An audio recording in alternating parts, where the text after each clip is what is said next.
다 성경책을 읽습니다. 이 성경이 크게 두 권으로 되어 있는 거 다 아시죠? 신약과 구약으로 나뉘어져 있습니다. 오래된 약속과 새로운 약속이라고 표현을 하기도 합니다. 조금 이제 다른 내용을 담고 있습니다. 구약은 예수님 오시기 전의 이야기를 담고 있고, 또 신약은 예수님 오신 이후의 이야기를 담고 있습니다. 그래서 구약은 이제 오실 예수님을 알려주는 책이고, 또 신약은 이제 오신 예수님 더하기 다시 오실 예수님까지 우리에게 알려주는 책이다. 이제 이렇게 구분을 하기도 합니다. 또 이제 쉽게 표현하기 위해서 구약은 율법이고 신약은 복음이다. 그래서 우리는 신약 시대, 복음의 시대를 살고 있다. 이렇게 이제 표현을 하기도 하는데요. 그러다 보니까 이제 율법주의에 빠져서는 안 된다 하는 이야기도 이제 듣게 됩니다. 그러다 보면 이 구약이나 혹은 이제 이 율법의 말씀이 무용한 것인가 하는 이제 질문도 하게 됩니다. 특히 구약은 신약과는 좀 다르게 읽다 보면 때로는 딱딱하게 느껴지는 부분도 있고 지루한 부분도 있고 또 무섭게 느껴지는 부분도 있습니다. 이 무서운 것이 율법의 내용뿐만이 아니라 선지서를 읽어 나가다 보면 이제 그 하나님이 경고하실 때의 메시지들이 때로는 이제 우리에게 두려움을 불러 일으키는 듯한 이제 메시지로 전달될 때가 있는데요. 그렇다고 해서 이제 구약이 무용하다거나 불필요하다 이렇게 생각을 할 수는 없지요. 구약이든 신약이든 다 중요합니다. 성 어거스틴은 이렇게도 말씀을 하셨습니다. 신약은 구약 속에 감추어져 있고 구약은 신약을 통하여 드러난다. 어떤 것이든 다 중요하다라고 하는 이제 의미를 담고 있는 것이고요.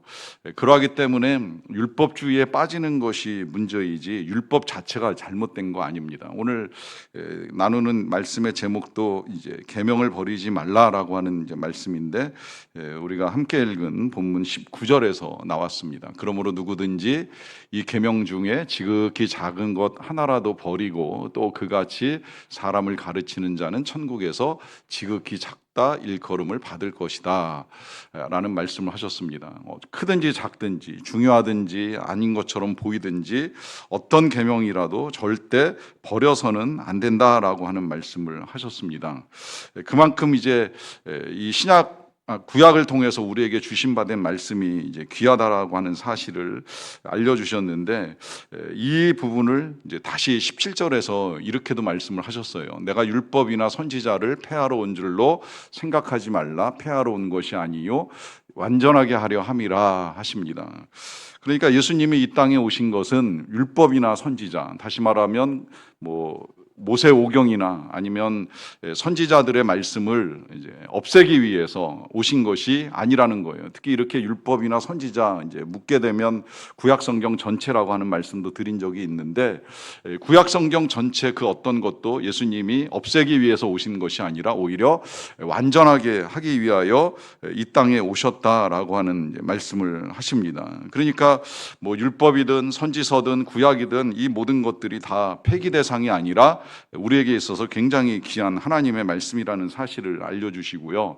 심지어 18절로 넘어가면 이렇게도 말씀하세요. 진실로 진실로 너희에게 이르노니 천지가 없어지기 전에는 율법의 1.1획도 결코 없어지지 아니하고 다 이루리라 라고 하는 말씀을 하십니다.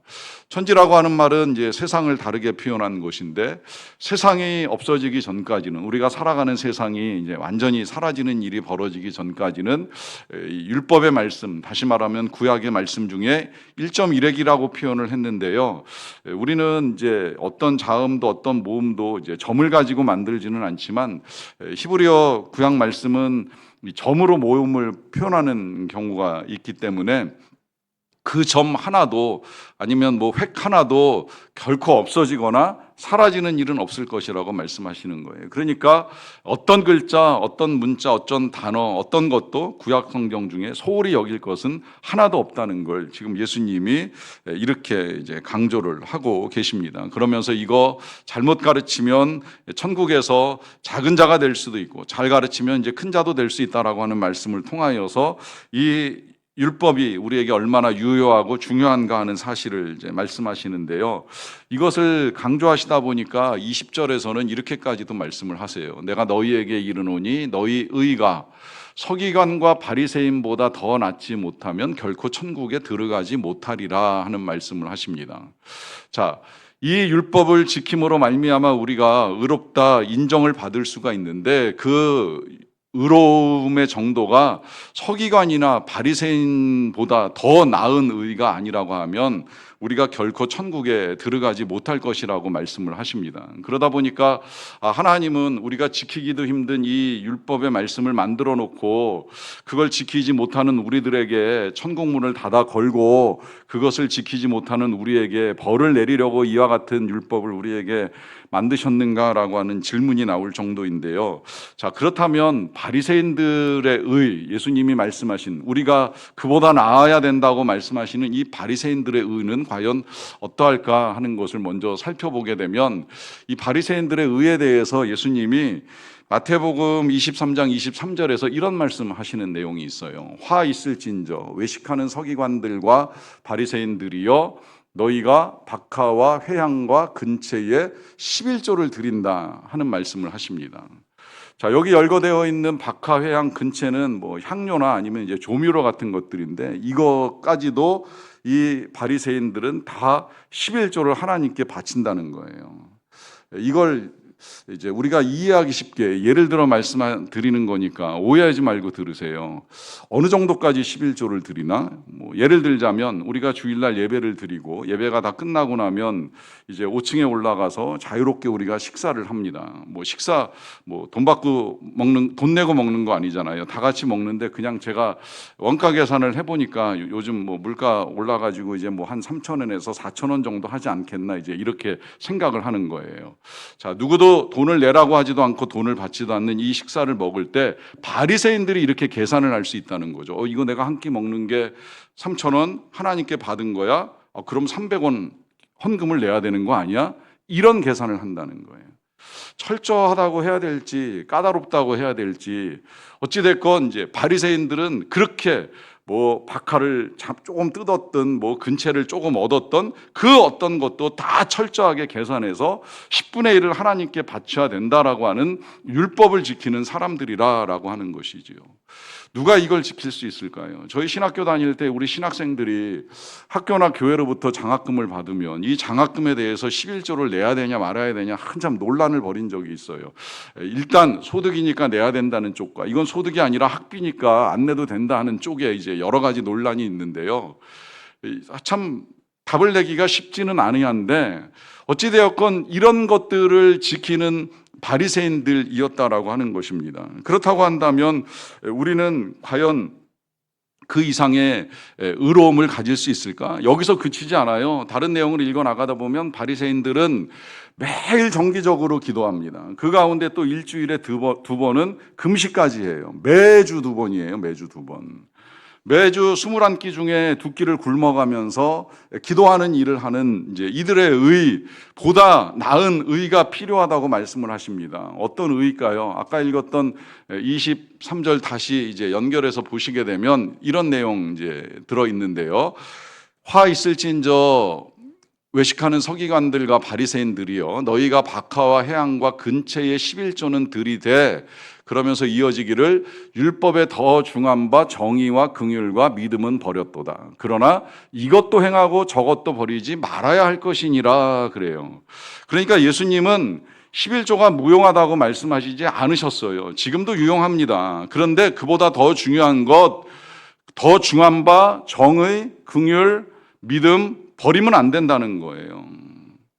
근데 이것도 잘 생각해 보면 어떻게 보면 전 11조보다 더 어렵다고 생각을 합니다. 뭐 믿음은 그래도 우리가 하나님을 믿는 믿음을 가지고 살아가니까 그나마 이제 지켜나갈 수 있다고 생각하는데 정의와 긍휼 이걸 동시에 지켜나간다? 생각보다 전 어려워요.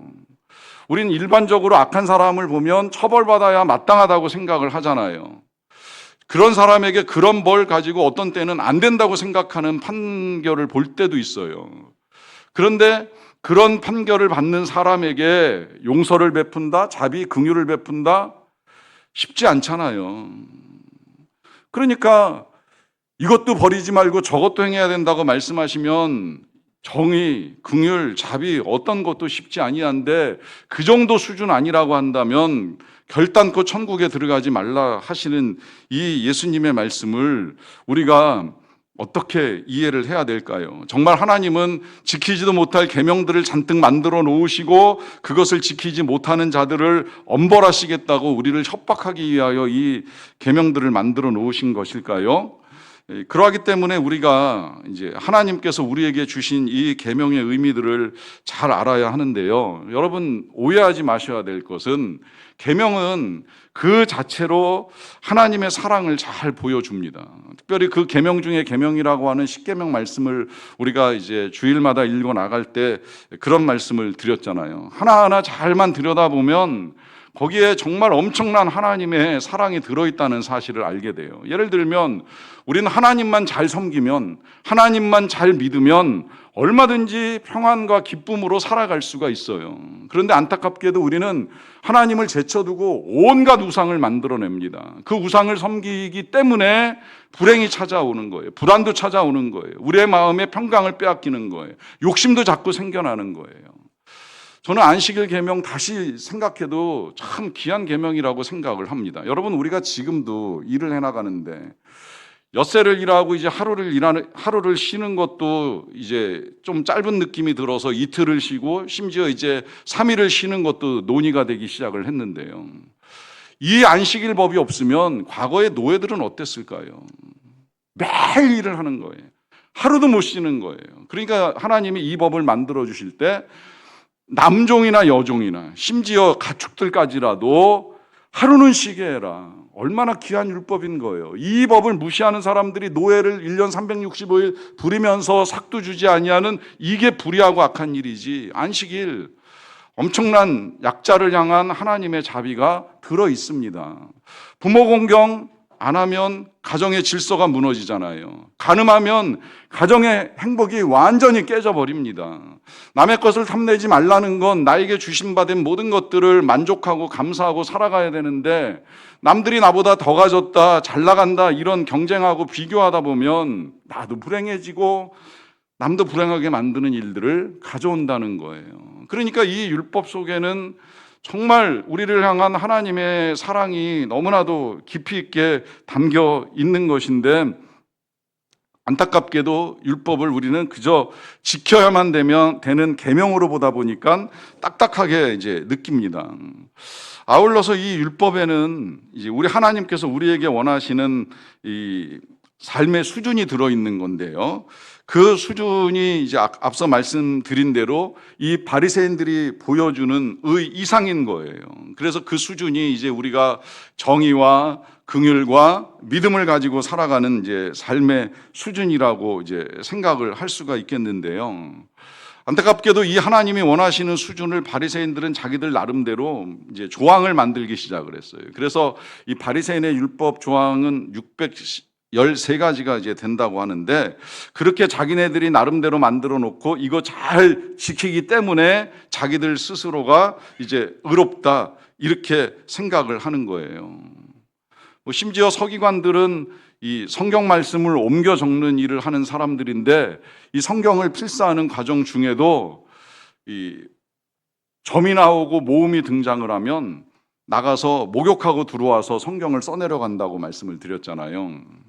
여러분 성경 필사하면서 수시로 목욕하고 성경 쓰라 그러면 지금도 우리 대부분이 성경 쓰는 걸 안 하고 있는데 누가 성경을 쓰겠습니까? 그런데 서기관들은 그렇게 수시로 목욕하면서 성경을 쓴다는 거예요. 그리고 바리새인들은 철저하게 율법을 지키기 위해서 율법에서 하지 말라는 거 안 하고 하라는 거 하는 거에 집중을 합니다.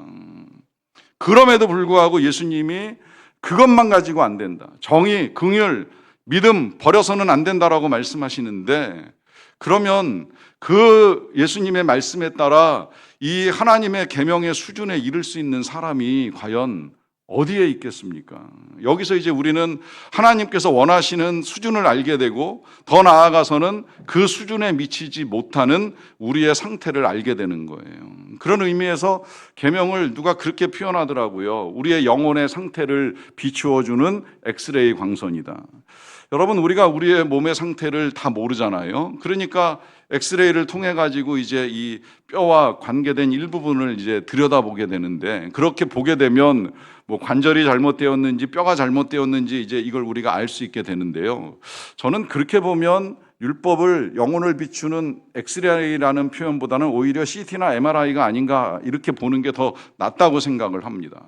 좀 더 정밀하게, 좀 더 세밀하게 우리의 영혼의 상태를 보여주는 것이 계명이라는 거예요. 그래서 비춰보게 되면 우리 영혼의 상태가 드러나게 되는데, 누가 과연 내 영혼 건강하다, 내 영혼 문제없다고 자신 있게 말할 수 있는 사람이 있겠습니까? 겉으로야 우리가 멀쩡한 몸을 가지고 살아가도 속에는 온갖 질병들이 있을 수 있는 것처럼, 겉으로 남들 볼 때에는 우리가 행해 나가는 이 예배와 삶을 통해서 의롭다 여겨질 만한 것들이 있을지 모르겠지만, 실상 우리의 속은 바리새인들이나 서기관 못지 아니하는 욕심과 욕망으로 가득 찬 인생이라는 사실을 부정할 수가 없게 되는 것이지요. 그래서 계명은 우리가 죄인이라는 사실을 분명하게 이제 알려주는 거예요. 우리가 하나님이 원하시는 의의 수준에 미치지 못하는 죄인이라는 사실을 분명하게 깨닫게 해 줍니다. 자, 그러면 그 원하시는 수준의 의를 이루지 못하는 우리가 감히 어떻게 하나님의 나라에 들어간다 하는 말을 할 수가 있겠습니까? 그래서 이제 의인은 없나니 하나도 없다고 로마서 3장은 우리에게 알려주는데, 감사하게도 그 3장을 읽어 내려가다 보면 3장 21절에서 이런 말씀을 하십니다. 이제는 율법 외에 하나님의 한 의가 나타났으니 율법과 선지자들에게 증거를 받았다 그래요. 자, 율법이 하나님의 의를 보여주는 것이라고 말씀드렸잖아요. 하나님이 원하시는 의의 수준, 그 수준 때문에 우리가 거기에 이르거나 미치지 못하는데, 근데 이제 또 하나의 의가 나타났다는 거예요. 그 의는 율법과 선지자들에게 증거를 받았다고 하는데, 아까 말씀드린 대로 율법과 선지자는 구약이니까 이 구약 말씀에 의해서 증거된 분이 나타나신 거죠. 누구예요? 예수 그리스도예요. 구약은 예수 그리스도를 우리에게 알려주기 위해서 쓰여진 책입니다. 미리 율법을 통해서, 선지서를 통해서, 많은 책들을 통해서 예수님이 이 땅에 오실 것을 알려주셨어요. 그리고 그 예수 그리스도가 때가 찼을 때에 이 땅에 나타나셨어요. 나타나셔서 그가 고난을 받고 죽음을 당하셨기는 했지만, 그러나 그분은 죄인이 아니십니다. 이 사실을 히브리서도 밝혀주죠. 4장 15절에 보시면 우리에게 있는 대제사장 예수 그리스도이신데, 이분은 우리의 연약함을 동정하지 못하실 리가 아니요, 모든 일에 우리와 똑같은 시험, 사람들로부터 외면당하고 비난받고 욕먹고 죽임당하고 하는 그 모든 일들을 다 겪으셨지만 죄는 없으신 분이시다라고 말씀을 합니다. 증거가 뭔지 아세요? 예수님이 부활하신 거예요. 명확하게 아시면 좋을 것 같아요. 죄인은 죽습니다. 그래서 우리가 다 죽는 거예요. 의인은 죽었다가도 살아납니다. 그래서 예수님이 죽으셨지만 부활하신 거예요. 의인이시니까 부활을 하시는 거예요. 죄가 없으신 거예요. 고난을 당하셨지만 죄가 없으시니까 살아나실 수밖에 없는 거예요. 그래서 그가 하나님의 또 다른 의라는 사실을 우리에게 밝혀주신 것이고요. 그래서 이제 어떻게 우리가 우리의 의를 이루는가? 아까 읽었던 그 로마서 3장 21절 뒤에 이어지는 22절을 보시면, 곧 예수 그리스도를 믿음으로 말미암아 모든 믿는 자에게 미치는 하나님의 의가 차별이 없다 하십니다.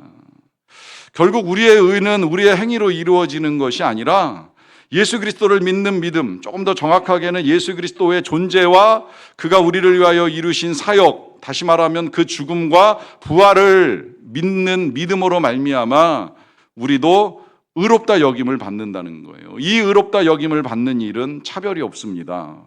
빈부나 지식의 격차나 인종의 차별이 없이 누구라도 예수 그리스도가 하나님의 아들이시라는 그 존재와 그분이 우리를 위하여 죽으시고 부활하신 사실을 믿는 믿음만 갖는다면 우린 다 의롭다 여김을 받게 된다는 사실입니다.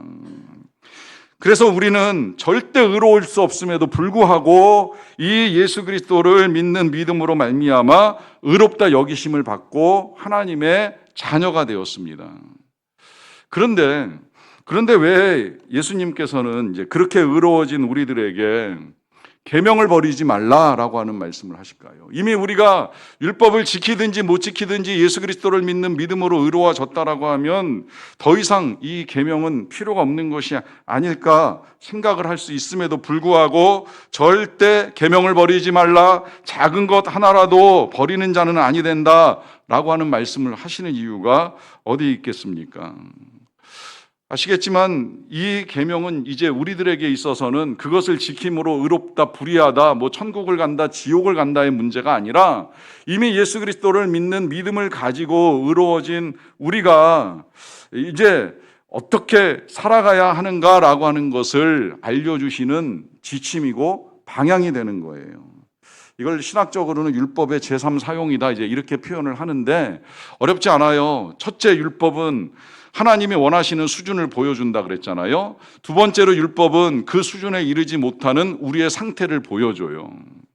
그런데 이제 감사하게도 예수 그리스도로 인하여 우리가 의롭다 여김을 받았기 때문에 그렇게 이제 의로워진 우리가 어떻게 살아야 되느냐 그 방향을 일러주는 것이 율법 계명이라고 하는 것입니다.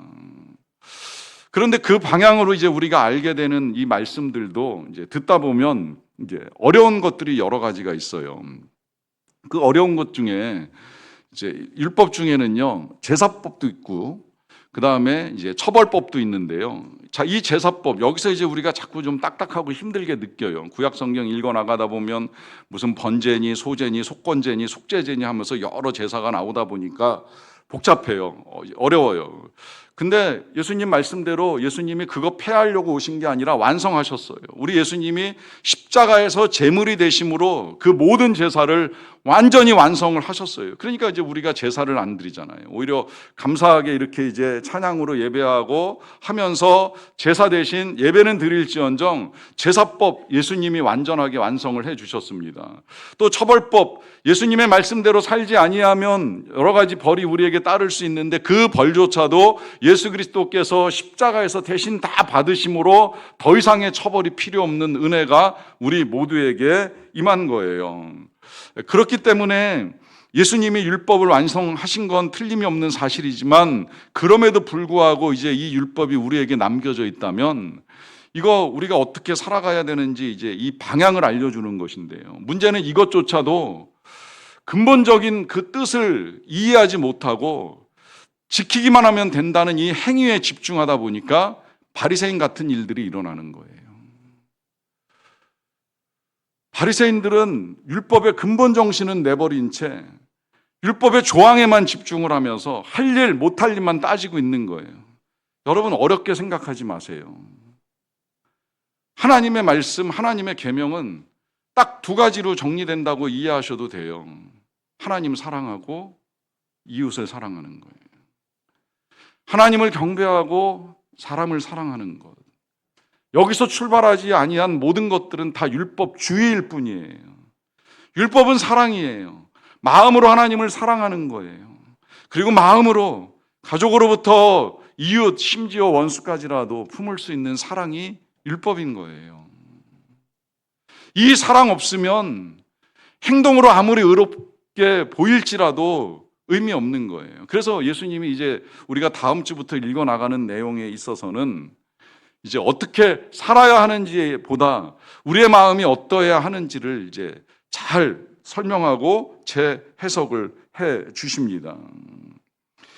그러하기 때문에 이제 우리가 이 율법을 귀하게 여겨야 되는 이유는 예수 그리스도로 말미암아 거듭난 우리가 이제는 주님의 말씀대로 살아가는 삶을 살아야 하기 때문입니다. 제가 그래서 오래전에 우리에게 목숨이 세 개가 있다는 말씀 드렸는데 중요한 내용이라 못 들으신 분들을 위해서 반복합니다. 왜 세 개인지 아시죠? 목숨을 이제 한문으로 명이라고 이야기를 하는데 우리에게는 명이 하나가 생명만 있는 것이 아니라 사명도 있고 계명도 있다고 말씀을 드렸잖아요. 어떻게 보면 이 생명도 저는 나뉘어진다고 생각해요. 부모로부터 받은 생명, 이건 이제 유한한 생명. 그래도 부모님을 통해서 주셨으니까 부모님을 우리가 귀하게 여기고 공경해야 되는 건 뭐 틀림없는 사실인데, 이 생명만 가지고 있으면 우리의 생명이 유한하니까 죽을 수밖에 없어요. 그런데 감사하게도 예수님이 우리를 거듭나게 하셔가지고 이제 의롭다 여겨주심으로 영원한 생명을 얻었잖아요. 자, 그래서 이제 우리가 영원한 생명이라고 하는 선물을 가졌는데, 그 영원한 생명을 가졌기 때문에 내 맘대로 살아가느냐? 아니지요. 우리에게 사명이 있습니다. 이게 두 번째 명인 거예요. 하나님이 주신 바 된 사명이 있어요. 그 사명이 뭐다? 그게 우리가 첫째 주, 둘째 주에 본 세상의 빛, 세상의 소금으로 살아가는 거예요. 이게 사명이에요. 자, 그럼 이 사명을 어떻게 이루어가느냐? 세상의 빛이라고 하셨고 소금이라고 하셨는데 어떻게 살아가는 삶이 세상에서 빛으로 소금으로 살아가느냐라고 하는 이 질문에 대한 답이 계명입니다. 세 번째 명. 그래서 우리에게는 생명도 있고 사명도 있고 계명도 있는 거예요. 이 계명대로 살아가면, 이 계명, 이제 다음 주부터 우리 예수님이 재해석해 주시는 그 계명에 따라 살아가면 자연스럽게 우리는 세상에 빛으로 소금으로 살아갈 수 있게 됩니다. 그것이 예수님께서 우리에게 생명을 주신 목적이요 이유입니다. 여러분, 우리는 다 하나님의 은혜로 생명을 받았어요. 하나님의 은혜로 의롭다 여김을 받으셨어요. 이 생명이 하나님께서 우리에게 주신 너무나 소중한 선물입니다. 그러면 이제 우리가 지난주에 말씀드린 대로 세상의 선물로 살아가야 되는 거예요. 우리의 삶 전체가 누군가의 선물로 쓰임을 받아야 되는 거예요. 그 선물로 쓰임을 받을 때에 선물된 우리를 아름답게 포장해 주는 포장지요 끈이 바로 계명인 거예요. 그래서 이 계명과 함께 세상의 선물로서 주신받은 선물을 감사하고 드러내는 저와 여러분들이 다 되시기를 간절히 축원합니다. 기도하겠습니다. 이 시간에 기도할 때 우리 이렇게 같이 기도를 드리기 원합니다. 먼저는 하나님이 우리에게 주신 선물, 그 귀한 은혜, 생명, 의롭다 여겨주심을 감사하는 고백을 각자 드리시고, 그리고 그 생명을 선물로 받았기에 이제 우리가 세상의 선물로서 빛으로 소금으로서의 사명 잘 감당하도록 주님 말씀 따라 살아가겠노라 라고 하는 각자의 고백을 주님께 드리는 시간 잠시 갖도록 하겠습니다.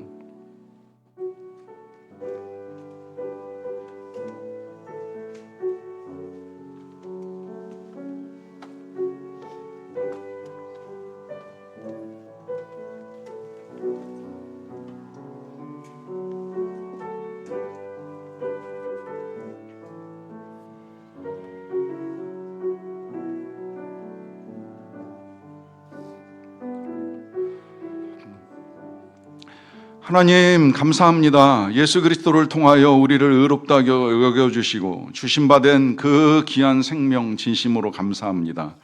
귀한 생명을 받았기에 이제 주의 말씀 따라 세상의 빛이요 세상의 소금이라는 사명 잘 감당하기 원합니다. 감당하도록 우리에게 주신 바 된 이 계명 잘 이해하고 받아들이며 살아가면서 하나님의 영광을 나타내는 우리 모두가 되게 하여 주시옵소서. 예수님의 이름으로 기도하옵나이다. 아멘.